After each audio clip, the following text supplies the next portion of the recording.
Each and everyone, mayong buntag kaninyong tanan. Samtang diskurso si Martin tagtanaw ko an ija media sa ng sapatos. Hindi din siya magpatahi ng karsones. Hanapan ko siguro na ito ko magpatahi sa sunod. And either sub department head, may medyas.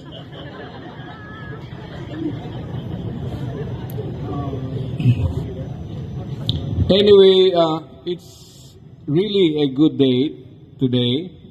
Today happens to be the birthday also of our provincial governor, Robert Lyndon Barbers. We wish him the best of health in providing the wisdom of leading the province of Surigao del Norte to where it is right now.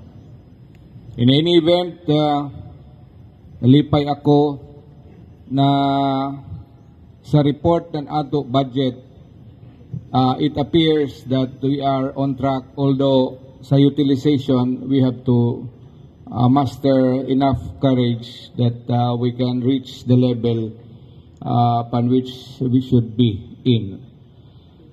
We are preparing for a number of activities, as you probably may have realized right now.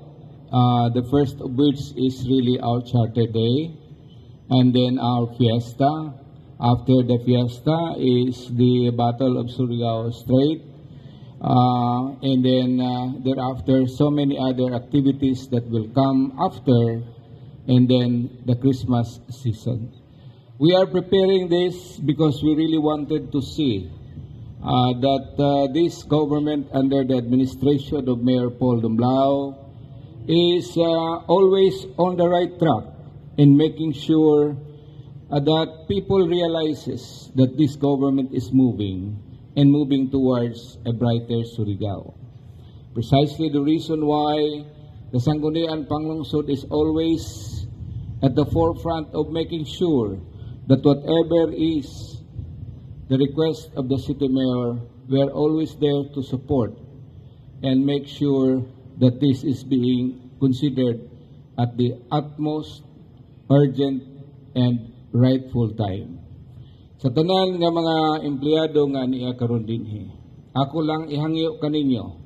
Yes, we are already on our last year of public service. Yes, we are on the verge of trying to make sure that people realizes how and where we stand at the start when we took office in June 30 of 2022. It is just trying to consider right now here that each and every one of you must also be one with us in making sure that as our aspirations, our dreams of a better Surigao will be realized with the help of our Almighty. Thank you, Lord, for this weather today. And thank you so much that today we are here, me kicking and alive, as we go forward for the next chapter of the days that we will be serving the people of Surigao. Kaninyong tanan, ang akong panghinaot, na naa kita sa kapiskay sa atong mga panglawas, aron mahatagan nato og dugang pangakusog ang atong pag-alagad sa isa ka pulido, ano gani sunod sa pulido? Di kalidad nga serbisyo kaninyong tanan. Daghan salamat, mayong buntag, to God always be the glory.